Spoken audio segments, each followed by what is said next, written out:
With cloud. Okay, so we are recording this as we usually do. We'll share this with the community later. So hopefully you all have the notes document up. We'll be going through that as our agenda today.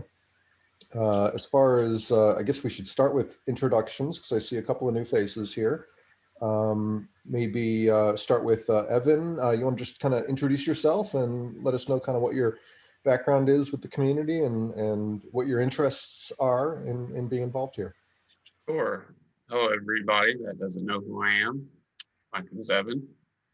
Hi, Ben. I joined, I think, last year in November. My trade is accounting. I just recently graduated, so that's what I'm doing. I do lots of taxes.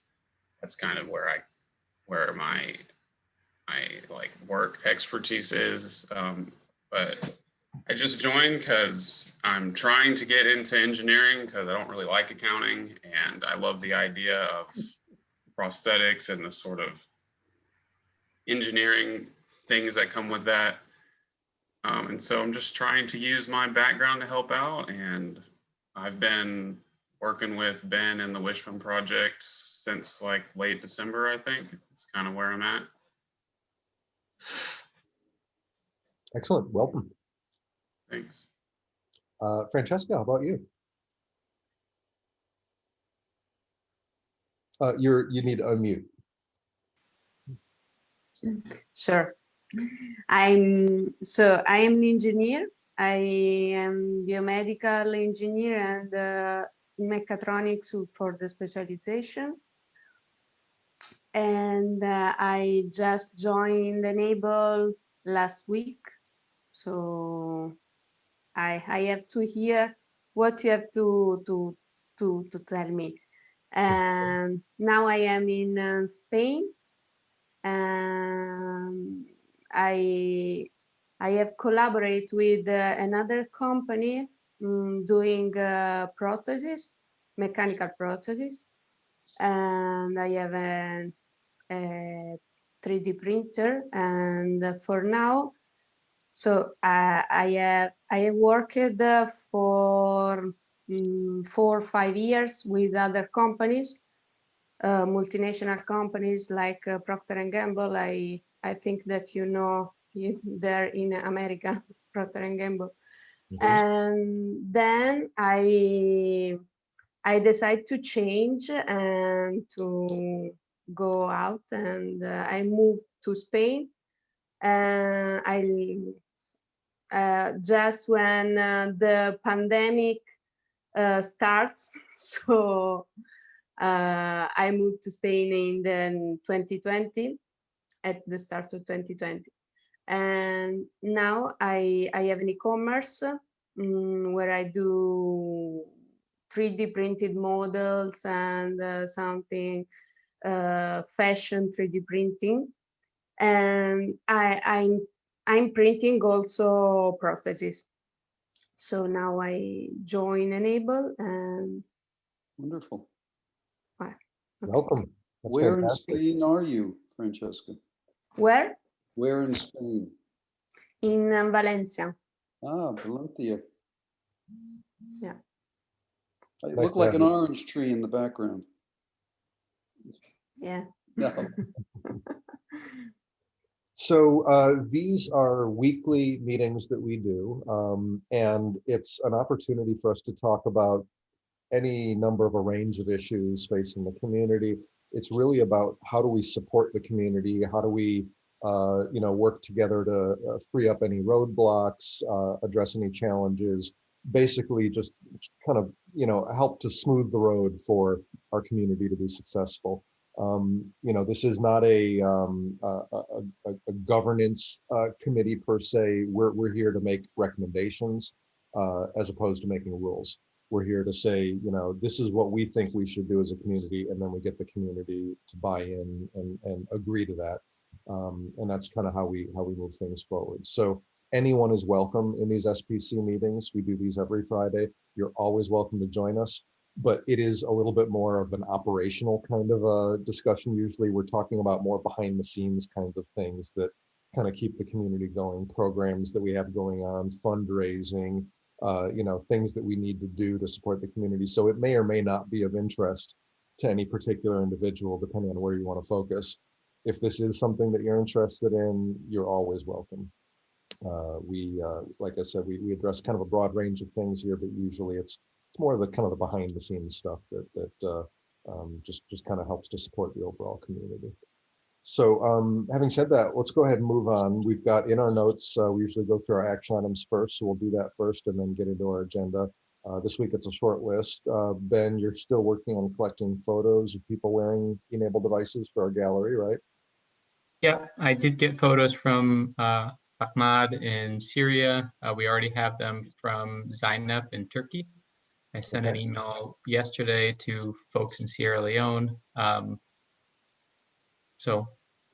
We've got two so far. What I can do is I can take the photos that have been sent in and put it into a Google album. I don't know, what's the best way for us to sort of scan through these?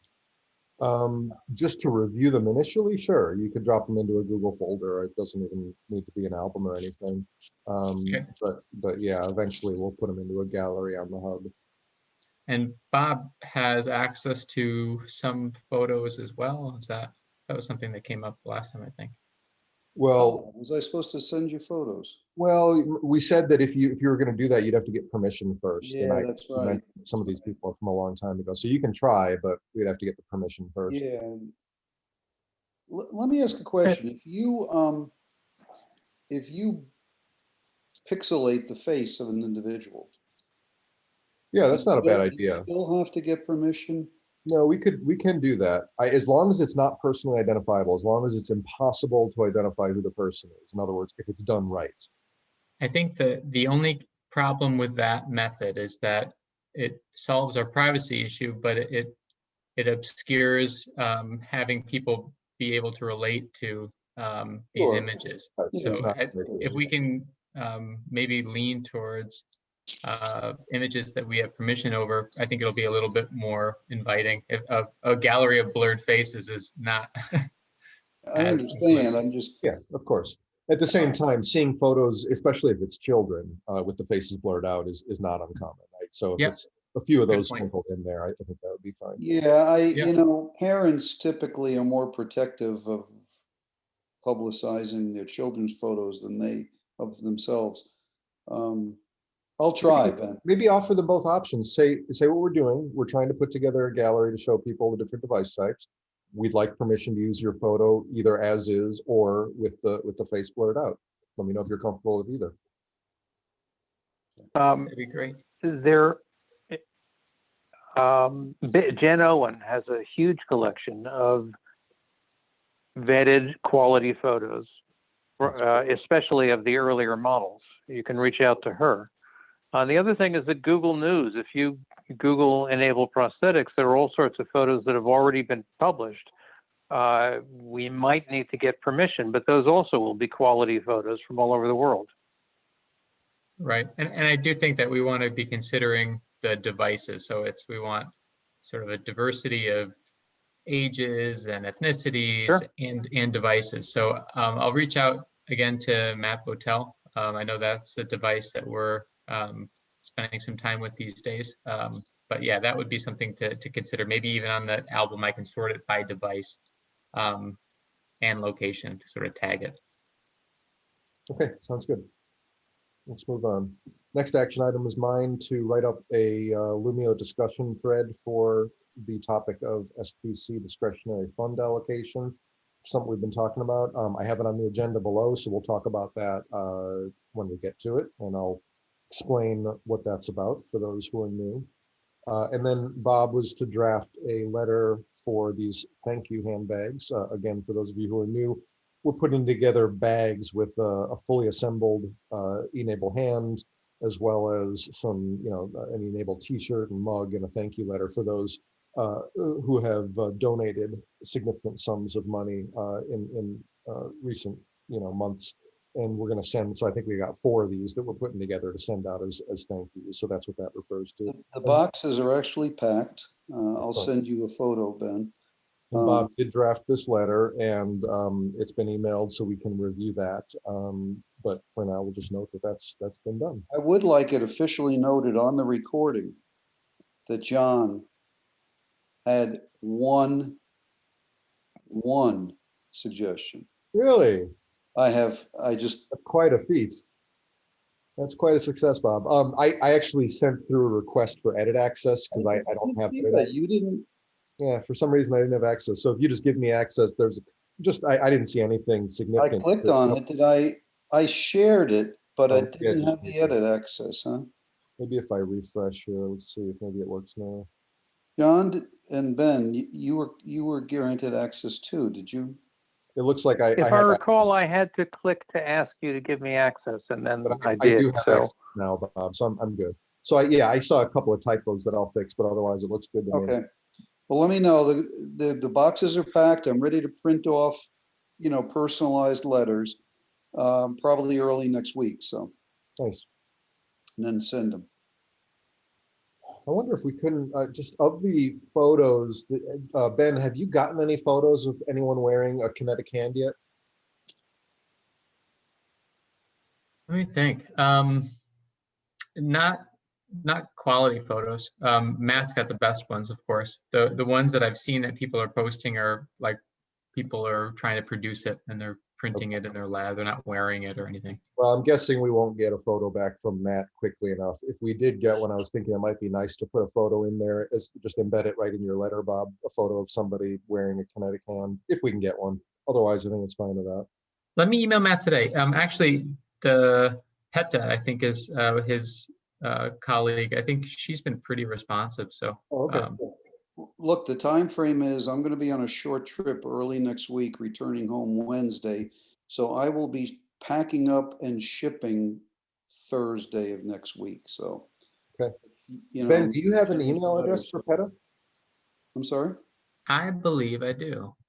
If you do, send that to me, because I there were some things I've been trying to get through to Matt about, and I have a hard time reaching him. Might be better to reach out to her. Yep. I will send that to you. Okay, thanks. All right, on we go. There's a note here. Patrick Geary is developing a really interesting forward-looking e-NABLE R&D framework. Who put that in? Is that from you, John? it is, yes. He's a University of Limerick in Ireland biomedical engineering student, and he is doing independent study with me, and as with Isabella last week. They're not making students like they used to. These are really high-grade presentations. Yeah. And if Patrick will agree, I will recommend him for a presentation. Great. Just let me know when. Patrick is the person who contacted me to reactivate the Limerick chapter. Good. So, Great. Okay. On the next page of the notes, you'll find our usual summary of metrics. Nothing too much stands out this week, except for the fact that Bob handled a whole heck of a lot of tickets. 46 tickets this week. Thank you, Bob. Whoa. Yep. There's definitely been an uptick in activity, so well, just keep an eye on it. But one of the reasons is that high school in North Syracuse, they have a STEM class, and apparently the teacher said, God, it must be 30 students. oh, and he wants them all to get their own badges. And everyone is piling in, and they all require some remediation and changes and everything. So there's been a lot of back and forth. Okay. Probably generated a lot of that. Gotcha. But it's working well. All right. So then we got their other charts here, which I won't spend time on. Moving on to the agenda. I'm sorry, just in that context, it's probably worth noting that Bob and Jeremy and I reviewed a badging interface database, which will hopefully make Bob's life easier. This is something that Ben and Mazvi and I have been working on in the background, and it's moving into the foreground. So hopefully handling large numbers like that will be less labor intensive in the future. Fingers crossed. All right, so down in, what are we on here? Page 4, I think, we get into the actual agenda, starting with Lumio stuff. So I didn't get a chance to check in on this today. Ben, where are we at? Is the ongoing media coordination fellowship proposal still going, or is it done? It finished up on Saturday, Oh. and it was 20 votes. Everybody voted for it. So that's moving ahead. I think the next challenge will just be kind of reviewing the materials that we have, trying to keep things updated. There's a couple of things that are sort of half baked in the recipe, including Wishbone is coming together, but relies on the database that Masvi and John and I have been working on, and also the chapter sharing part that Evan has been contributing to. So some of this stuff, it'll be, the documentation depends on a clear set of procedures on a finished system. So we're getting there. Good. Moving on down to recent proposals. You just mentioned the Chapter Wishbone project. Any other notes on that, or is that covered? Let's see, the Chapter Wishbone. Evan, do you want to? This is something that I've been working on with Evan. He's been doing some of the back end stuff. For our new people, we need a high-level synopsis of the Wishbone project. All right, I can do that real quick. The Wishbone project is a two-part initiative. On one end, there's a series of audits to get feedback from chapters. In the past, it's been hard to get activities from them. So this is something that will set up some regular interviews. That's in the works. There's also, the second part is a chapter sharing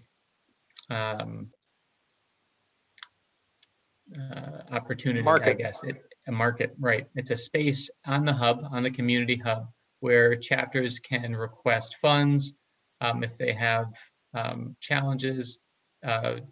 Volunteers and chapters can support them, and also people can share equipment. So if, let's say, Jeremy has 2 printers, he could post them, and then within our community, there could be chapters that could request them. And this was something that was proposed actually by Jen Owen last year. So it's been a long time coming, but those two work together. So if you get feedback from chapters, then in the audits, then they're eligible to be involved in the chapter sharing. So Evan's been working with us on the chapter sharing, doing the accounting side of things, working with PayPal and trying to come up with some visualizations that show requests from chapters and sending the funds. Yeah, to touch on where I'm kind of at, all the back end accounting stuff, keeping track of everything, it's pretty much done. So like if someone donated money, we have it, we know where it's going, we know where we can send it out, but it's just kind of the front end, like visualizing it, making a clean interface that everyone can work with and is easily manageable is mostly still in progress. Yeah, so we've got a system and we're testing it. Okay. Very good. Don't think we need to talk about these other previous proposals, the portable e-NABLE lab, modification of the linear voting process. These things are pretty dated at this point. So I think we'll move on. So SPC discretionary fund allocation. So we mentioned this in the action items. This is something we've been talking about for a while. We have this e-NABLE fund, which is a fund that is there for the entire global community, mostly through the efforts of folks like Bob, who's done fundraising. We've gotten money into this e-NABLE fund, and it's sitting there. We have money in there right now. I don't remember how much, but over 30K, I think last I heard. 30,000. Okay, sitting in the e-NABLE fund. And we use this platform called Lumio, which is essentially a voting platform. And anyone in the community can write up a proposal, say, this is what I want to do. This is the initiative or the project or the whatever that I'm proposing. And here's the benefit to the community and so on.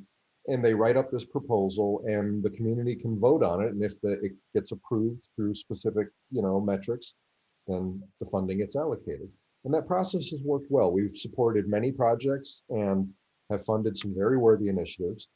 But what it doesn't do a good job of addressing is the smaller stuff, you know, infrastructure costs, hosting fees, you know, paying somebody, you know, for, you know, $100 job or what have you, things that just are costs that we have to cover, that somebody has to pay, but it doesn't really make sense to go through the whole process of writing up a proposal and taking a vote and all that.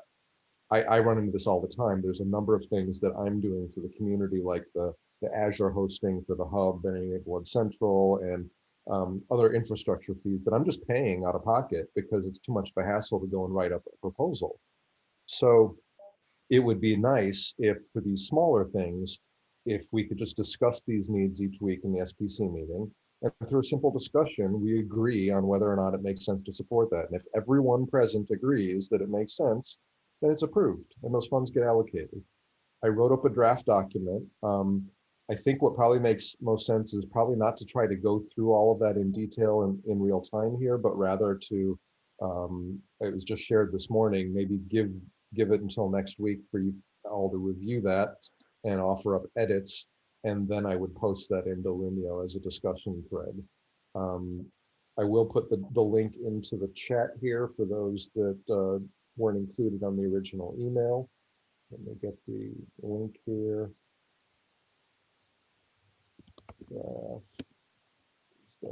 So there's the link. Go ahead and take a look at that, and please, you know, make any edits or comments as you see fit. This is what would go into Lumio as a discussion thread. According to our current process, there will be a discussion period of at least a week where people can ask questions, offer comments, etc. And then only after that week period, it will turn into a vote, into an actual proposal that people can vote on, which will again run for at least a week. That's how these voting processes work. So have a look at that. I think we should, it should give you guys some time to give comments and feedback on that. Then that'll go out there. I don't expect there's going to be any strong objections. So potentially in a couple of weeks, we could have something like this in place. Any questions or comments on that? I didn't look at it. Did you recommend a percentage of the fund available, or? I didn't. I decided not to. I decided to just kind of leave it to our discretion because, I mean, the problem with a percentage is that it's a moving target. If you say it's 50%, well, as soon as you take out half, now 50% of what's left, you know what I mean? It's so I figured it would be easier to just use our discretion. I mean, if there's only, you know, a couple of grand left in the fund and somebody's asking for half of it, we're going to take that into consideration. I don't know that we need to specify an exact, you know. No, sounds good to me. I did mention a limit of $1,000. I figured this could be used for requests of under $1,000. So I picked that number out of thin air, but I figure anything over $1,000 should probably have a proposal and go through that process. But if a chapter is asking for, you know, $700 for a flight, you know, airfare to go do an e-NABLE presentation, that seems like the kind of thing we should be able to approve, you know, without going through that whole process. So that was just. It actually sounds like there are two parameters that need to be set then. One is the threshold amount for a given proposal, and the other is the size of the bucket from which we are invited to draw. Well, I'm questioning whether we need to define the second one, right? I mean, if there's no money in the bucket, we're obviously not going to approve a request. We're going to take that. Well, the question is whether this process can be used to spend all of the money in the e-NABLE fund, or whether we want to make sure that some money in the e-NABLE fund is still assuredly available for the old process. Right. It could be a percentage or under 1,000. It could sort of be in relation to what's available, I guess. I definitely agree with the intent. I just don't think it's necessary to define that in here because of the way this is going to work. That's going to be handled automatically. We're going to look at each request in the context of what money is available. We're not going to, you know, suck the fund dry. That's never, you know, the intent. But at the same time, I think we want to give ourselves flexibility to, you know, look at the situation and determine what's warranted. Fair enough. I don't know.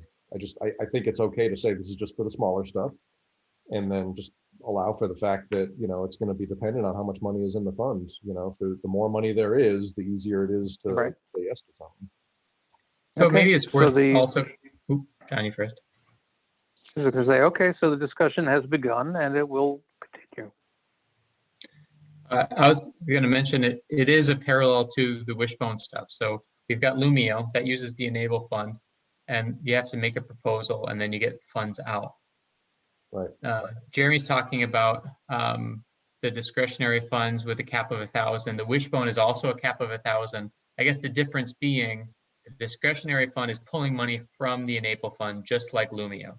But the Wishbone project is basically asking people to support it. So there's no voting. If I think it's worthwhile, I put $50 in. So the money doesn't come directly out of Enable fund. I just wanted to make that clear because I know Right. Isabella's doing stuff with the fundraising, and it is kind of a maze on the inside. I mean, I think this is an important mechanism. I got to be honest, I have some concerns about the Wishbone project. I mean, I applaud you for what you're doing. When I say concerns, I'm just concerned that it's just not going to be successful through no fault of yours or the team building it. Just my 8 years in e-NABLE have told me that certain types of things just don't work. And when we try to get a lot of people involved in doing things in a certain way like this and participating actively, and especially when it comes to people opening their pocketbooks to help funding things like this, I got to be honest, my gut is it's not going to work. Well, I think one metric of that is that how many people ever really vote on any Lumio between 20 and 30 Right. out of a community? It's been working. It has been working. I know sometimes we look at some of this stuff and we say it'd be better if it's working because we put the money there. You know, we did the Yeah. fundraising. All they're doing is asking for it. But now you're talking about, you know, for the Wishbone project to work, chapters and individuals are the ones funding it. That's the part that I question how that's going to go. But we'll Right. see. But look, we did do, so this is an interesting case because I believe we did do a Lumio proposal for the Wishbone project. It was approved. It will be an interesting experiment. To me, it's plausible that what Jeremy is saying is right. It's also plausible that because it's simply creating a flea market in which two parties can work in exchange, it may in fact be a nice casual way to facilitate chapter collaborations. We get to find out. Yeah. Right. I hope And the it- Lumio process is where I'll put the link in there. Jeremy, you did vote for it, just saying. Oh, I know. I'm in favor of the project. Like I said, I'm questioning whether it's going to be successful, unfortunately, given the way you know, I like the idea. Unfortunately, the complexity is what concerns me. From day one, Good point. I've had a hard time getting my head around how it works. And if I'm having a hard time understanding it, that's a red flag. Other people are going to have a hard time understanding it. It might be clear in your mind, but it needs to be really clear and simple the way it's laid out and presented. Because things with complexity just don't work in this community. But it is an experiment. Yep, and it was presented on Lumio and went through the voting process. I added the link. And it is something that is going on within our ecosystem already. That's sort of, we're hoping that people will use this to do that, but people are funding each other through individual Facebook pages, through one volunteer to another, between chapters. You know, e-NABLE France, as an example, has been mentoring chapters in all over the world. They've got 900 volunteers. So this stuff is already occurring. If we can create tools that facilitate that happening, great. If we can't, then we don't. Fair enough. So in any case, I don't think there's any problem having two different mechanisms available for handling these smaller things. We'll see which one works, and you know, it's a good way of finding out the best path forward. So the draft is out there for the discretionary fund allocation. I'd ask everyone to take a moment to read that and add comments and everything. We can check back in on that next week, and then I'll post that up as a discussion thread. just covered the chapter Wishbone project, so I think that's been addressed. So we've got those topics covered. And that brings us to the handbag, the thank you bags. So Bob, you mentioned that you've got them coming together already. You drafted a letter. I put the link here in the notes for anyone who hasn't seen that yet. I think it looks good. Give me a chance. I just want to go through it one more time now that I've edit rights, Bob. See if there's any typos or anything. But it looked good at a glance. You have everything else though, right? You've got the hands, you got the shirts, the mugs, all that's ready to go. They're all packed already. I added the hands and put them in the box, the coffee mugs, the shirts. Just ready to throw the letters in on top next week. I do need the etc. contact info from John, but I told him that. It's the only thing remaining. And I'll generate everything and hopefully send them FedEx next Thursday. Sounds good. This, by the way, is a great example of where that discretionary fund allocation would come in handy. You know, I paid for all these shirts and mugs out of pocket. Bob's going to be paying for the shipping of these bags out of pocket. Those would be things that it would be appropriate to reimburse for if we didn't have to go through that whole process. Sure. Right. Volunteer. Bob, you had some great pictures of the handbag project coming together. I think actually it would be nice to share that. And Ben, it might even be a nice story to tell to the community in the newsletter. Yeah, he shared those with Ben. Yeah, yeah, I'm going to post it in the hub, and also actually I'm sending a message to Matt and Teta. I'll include that. I think they'd be excited to know that They would. that's something that we're doing. So Just I'll for see if I can put a little article everybody that's together. new, combined, these 4 gift thank yous represent, let's count it up, 20, 40, 60, 70, almost $100,000 of donations total over a several year period. So these are It's major not nothing. numbers. Yeah. Yeah, and wonderful photos that you took, Bob, and it sounds like Jeremy printed them and sent them to Bob. So good job, guys. Well, I printed some of the parts. Okay. Effort by everybody, it was good. Volunteering needs. I think we just want to keep this on our radar because we need to, I think, update that pin post on the hub. It's fine for now, but now that we've got the communications coordination project approved and get that kind of, you know, re-engaged, I know there's a number of roles in there that we're hoping to kind of bring in other people to take on. When the time is right, we just want to be sure to get those volunteering needs listed into that pin post on the hub. I think that's our best place to get people's attention. And there's not much there right now in terms of volunteering needs. So we don't need to do it now, but we just want to come back to that. Yep. Fundraising, Bob or Isabella, any notes for us? Just a couple of things. One, I finally got the approval. I met with my fundraising professor, and even though e-NABLE's not traditional when it comes to fundraising, we got the approval. He's also starting to look, I told about the work I'll be doing with you guys, and he's going to send me some books and resources to how to build up the foundation for fundraising. Nice. The only comments I would make, I've made before, but more time has passed. We have about, as Jeremy mentioned, we have about $30,000 available, some amount of which should be deployed in a worthy fashion via Lumio, because we have several more years of committed funding if we can demonstrate that we use the first year in a worthy manner. And reports are going to be due later this year, probably around October, to ensure. We did put out a notice on the hub saying, hey, we got the money, send us a proposal.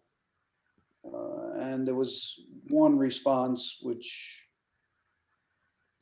didn't seem to go anywhere. So, you know, we can fundraise. I would have a hard time today going to a donor and saying, here's what we're going to use your money for. I don't know. So as a community, I think we need to say, how are we going to spend $30,000, some portion of it, so we can get another Fellowship is 40,000 part or of that. 50,000. Yeah. So Ben makes an important reminder. The what's it called, proposal that just passed does allocate how much per year, Ben? 19,500. So that wasn't approved last week and is this week, so that's news. That continues, so that will go for those 3 years. And you know, I guess in terms of a pitch for the funders, it's aimed for students, but it's open to the community. It has a very clear outcome. It has definitely some things that we can include for reporting. So that's a win in that department, but it does leave funds left. We still have funds to figure out. What is the That's right. fellowship proposal we're referring to here? It's linked in the chat. It's the Media Coordination Fellowship. Oh, okay. I just wasn't familiar with the name fellowship. Okay. Yeah, so it's a reoccurring program, and it is, yeah.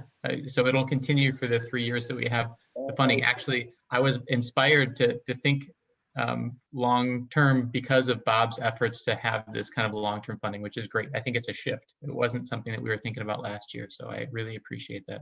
One of the things we need to think about on this, Ben, is as we envision a report on how we spent the money, we have to make it look like it's not just plowing money back into our own PR, that we're actually deploying it and it has value. So, you know, in terms of bringing in new members, education's a big part of it, actually delivering devices, helping people. So, you know, you and I will need to think through how we explain this to some of the foundations. Yeah, and it could also be, you know, again, the whole idea of the chapter sharing, which started with Jen, is to basically have somebody that can help manage. I apologize. Hold on a second. That'll go away. You guys hear the ringing. The idea of supporting chapters and having that be a part of some of this stuff, I think is really important. So there is a big effort right now between John and Masby and Evan and Bob and Jeremy. We've been looking at sort of a shift with chapter management. I think we're going to be able to have a lot more to work with. I think in the past we've sort of had to been a little less clear and direct about community activities, and I think this will be things by October will hopefully be in a different shape.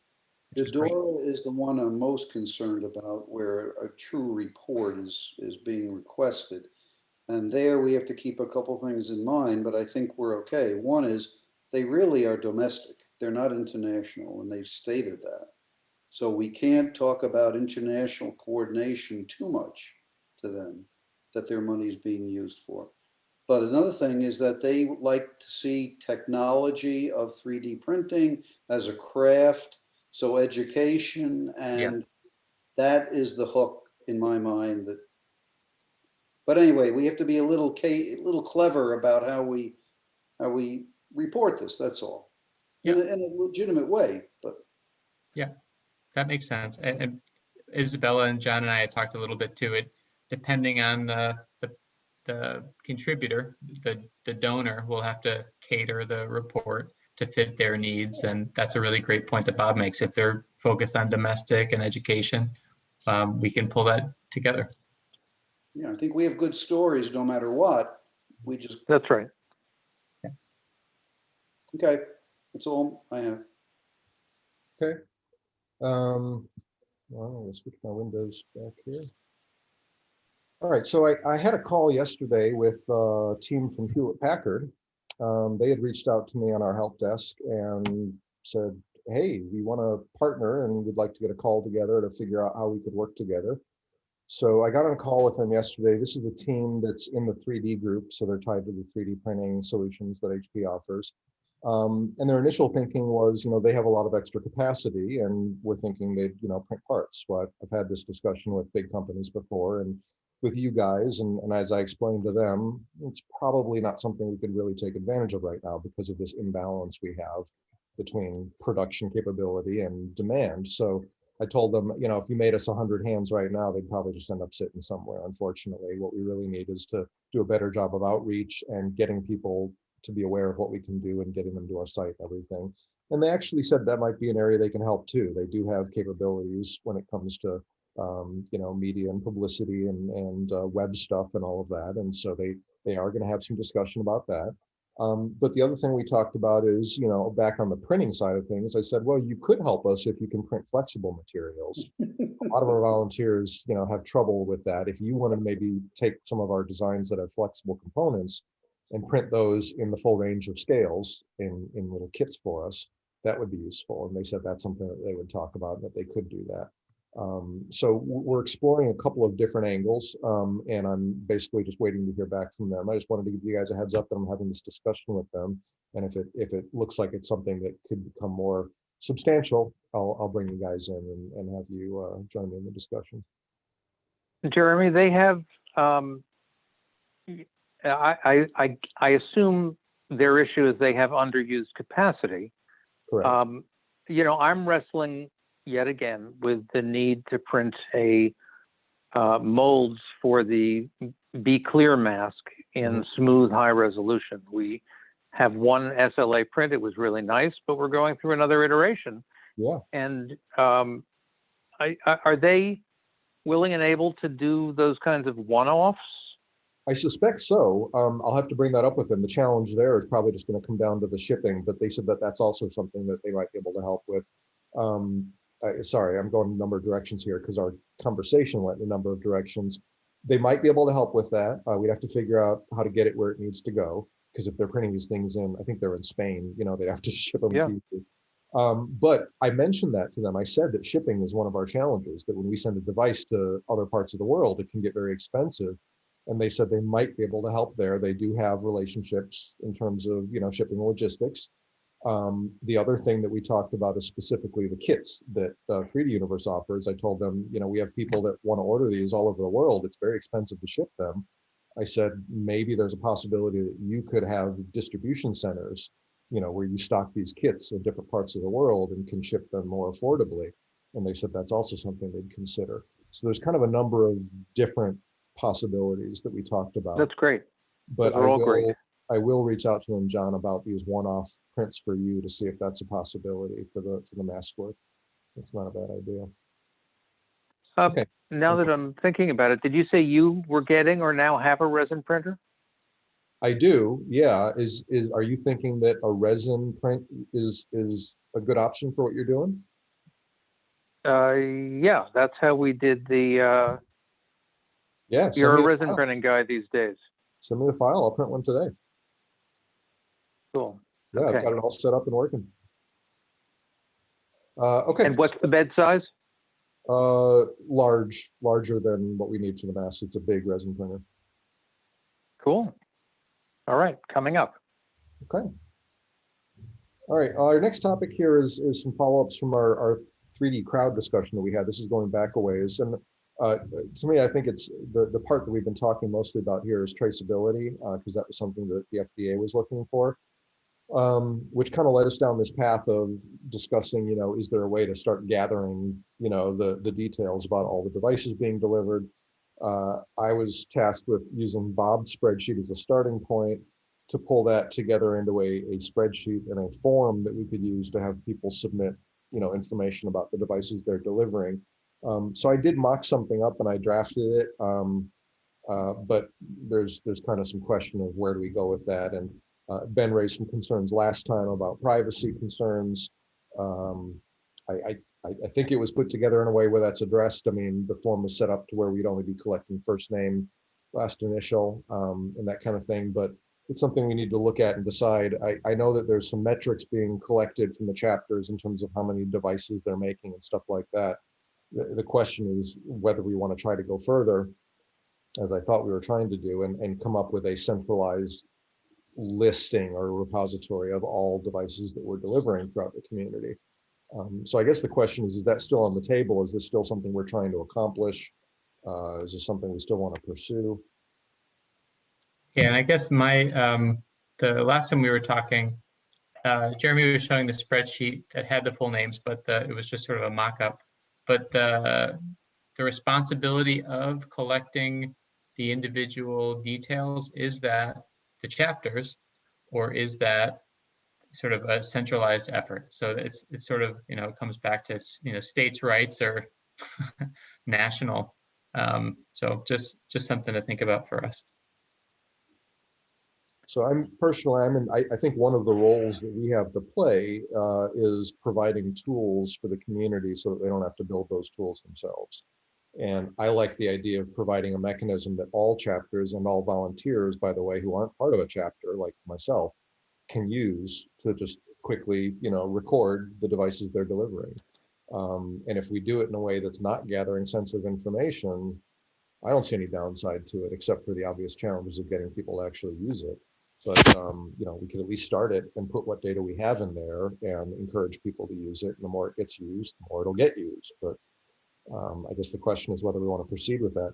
I could show you again the spreadsheet that I have and the form that's been built, but it's just basic. It's, like I said, first name, last initial of who it went to and what type of device it was and materials and colors, all the basic info you'd expect for device delivery. Well, I didn't see it last time, but I can check the video and the discussion from last time, which I have not reviewed. But I do believe that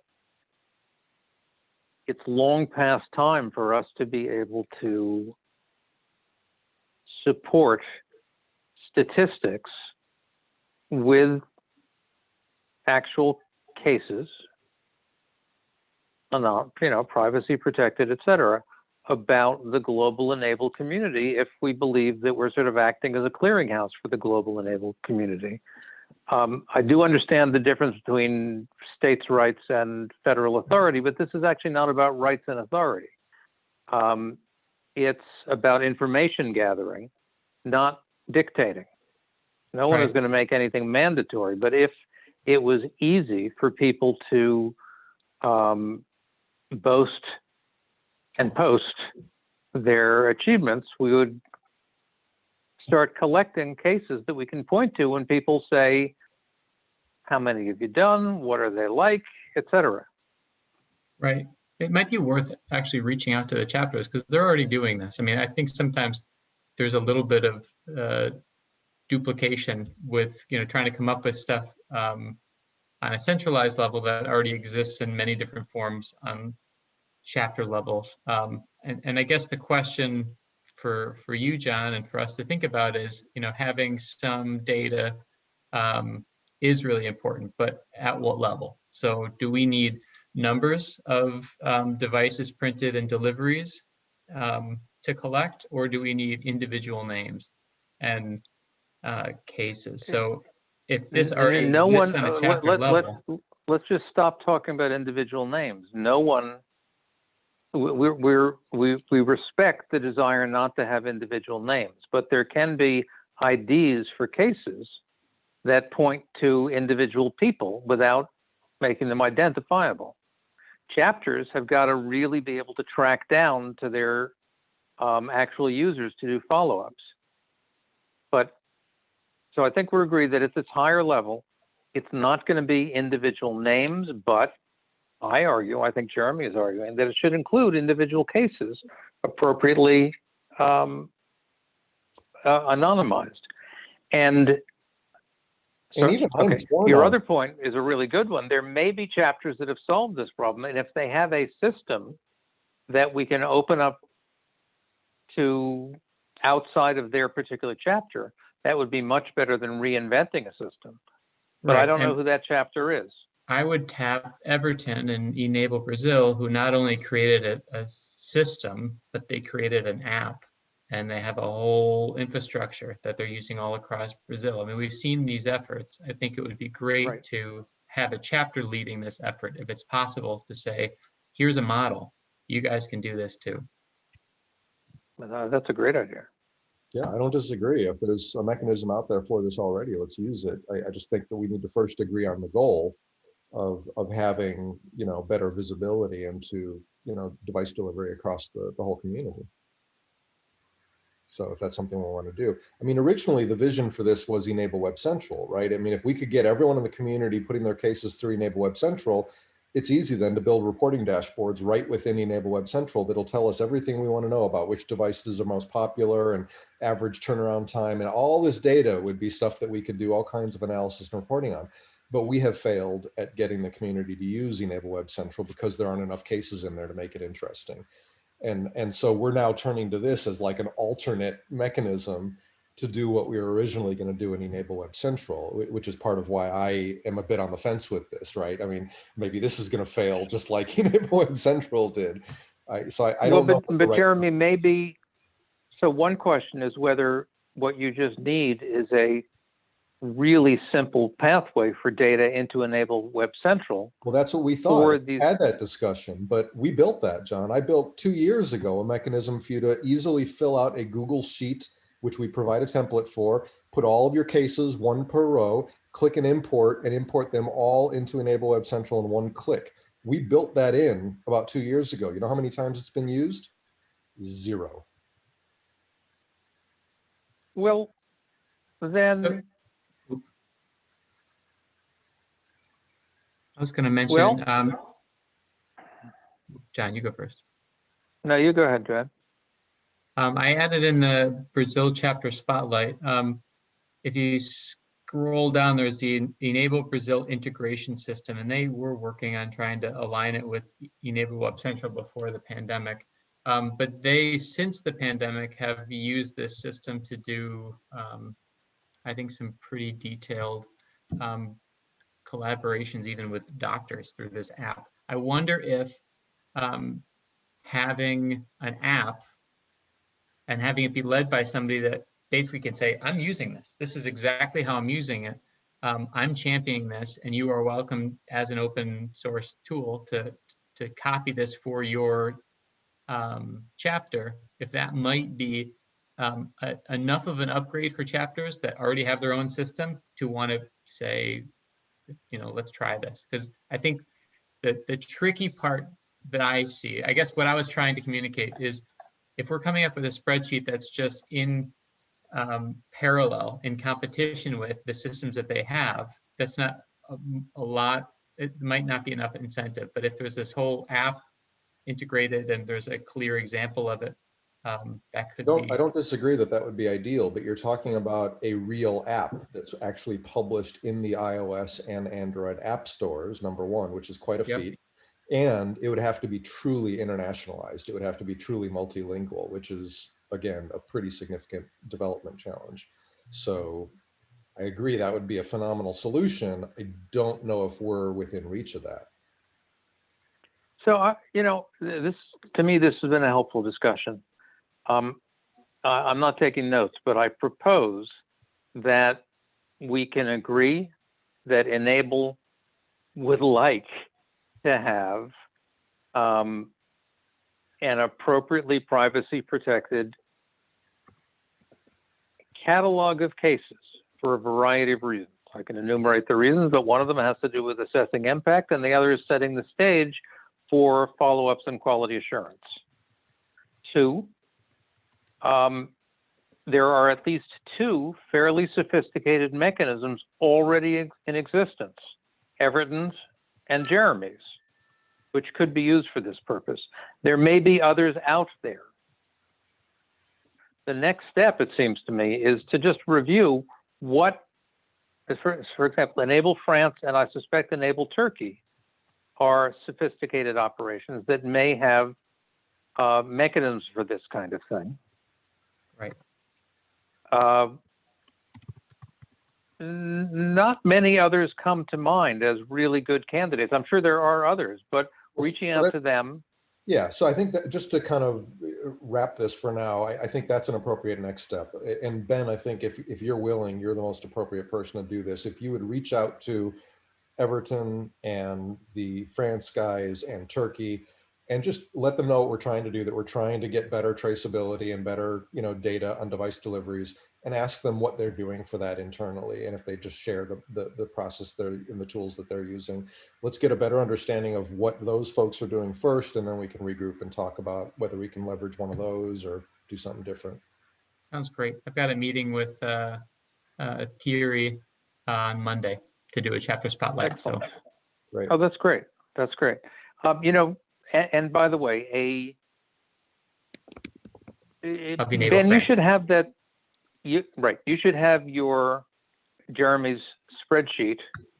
Maybe even you clean it up so that it is up to your privacy concerns on hand to show Thierry, because a spreadsheet is the natural exchange medium for this kind of thing. So the real proposition for any chapters that have this is, what would they think about regularly dumping their data into a Google spreadsheet, which would then be harvested or somehow accessed by a central database that everyone could dip into for doing compares and contrasts.